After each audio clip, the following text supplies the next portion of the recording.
wanna sing, but I can't speak. I'm paralyzed when you're next to me, running on dreams, 'cause I can't see how this could be reality.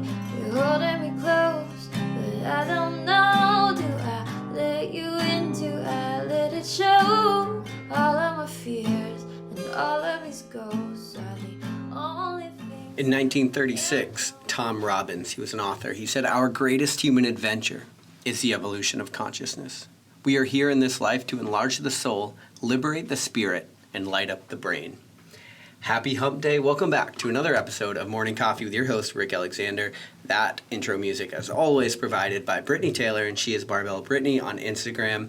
And I am at Rick Alexander _ and also at Lionheart Radio. And if you guys enjoy this show, the greatest compliment you could give us is a share with somebody else. And I promise I'm going to come up with some new words to say, but for right now, we're only 22 episodes into this thing, and I'm starting to get down in a groove, so I'm going to keep saying that same shit. And I appreciate y'all if you continue to reach out, if you're enjoying the show, and continue to share it if you're liking it.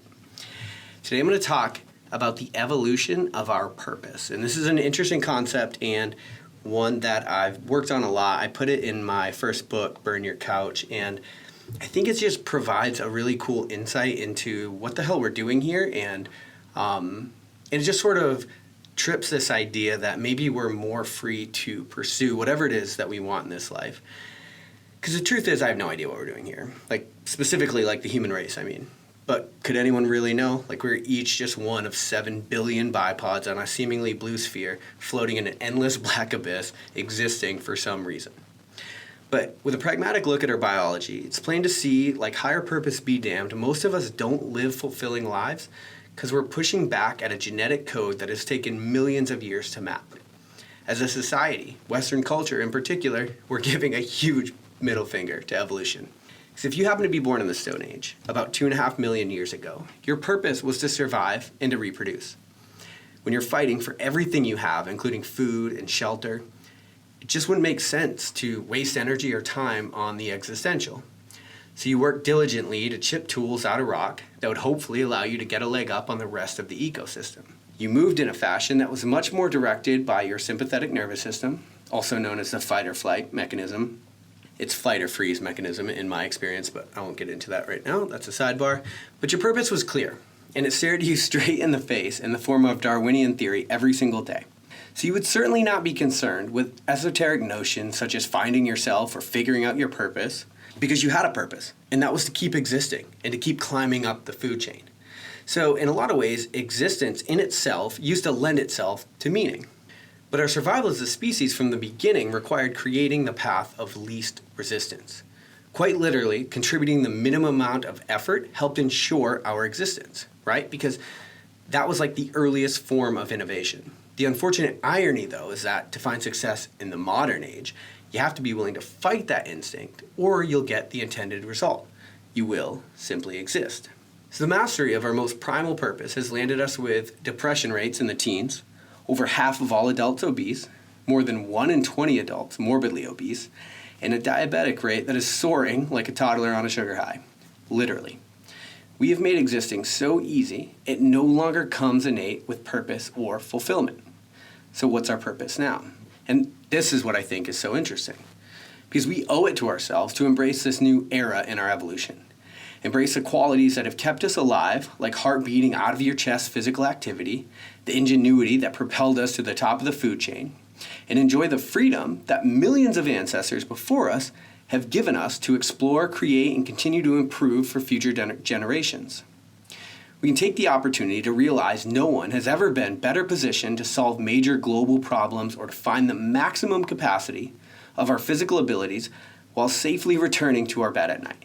Or create an app that delivers a jelly donut to your mouth in less than 10 seconds. Consumers will love you, but the statistics won't. And look, you can look at it this way. We are literally at a point for the first time in millions of years where we get to choose our evolution going forward. We get to choose what we look like, what we act like, our intelligence to a certain degree, our actual degree of mobility. There's more upward mobility than there's ever been for all of us. See, capitalism, for every great thing that it has given us, is not without its drawbacks. especially when the consumer gobbles up everything they're being sold with reckless abandon. So you should guard yourself against overindulgence and realize the amazing opportunities that you have.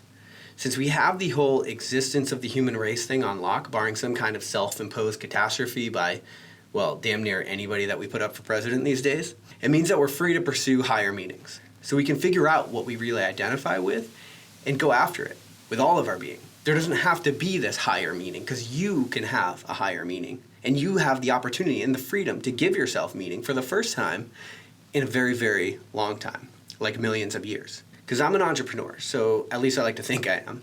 And one thing that every great entrepreneur knows is that in order to be successful, you have to be able to solve other people's problems. So typically, the more convenient your product or service is for the customer, the more economic prosperity that follows for the inventor or the company. Hence the saying, to get millions of dollars, you must solve a million problems. Since the Industrial Revolution, we've been solving problems at an astronomical rate, and with every gadget or app that solves a new problem, that means that life for you and I just moves a little further down easy street. Now the problem is that comfort never has, nor will it ever, equal happiness, which you guys know, because I talk about all the time on here. I think that there's a reason that CrossFit blew up in the last decade, and that Tough Mudders are huge, and that people are literally paying their money to be bloody and in the mud and hurting and doubled over. Our purpose is ever evolving. We'll always need to survive, procreate, and innovate. But tapping into the feeling of achievement in even the most primal of ways always seems to bring at least me back to center. So in order to really find contentment, you need to sweat, challenge, accomplishment, and you need a little pain. And when you have those things, sprinkling in the luxury makes for one hell of a life. And that is where you're going to find the magic of this whole thing. It's like, yes, do you have access for everything you'll ever want at your fingertips? Yes, you do. Can you gobble all of that up with reckless abandon as much as you want to? No, you can't. Because your happiness will suffer, your life will suffer, and your sense of purpose will suffer. And so for us, we have to sort of look at our evolutionary biology, the things that we seem coded for, like sweating and for challenge. And then we need to mix those in with things like innovative technology. And I think that's where we're going to find the sweet spot for our existence and our particular time on this earth. And so a little more in depth, an interesting topic. I hope you guys enjoyed it. And I'll talk to you guys later on Morning Coffee.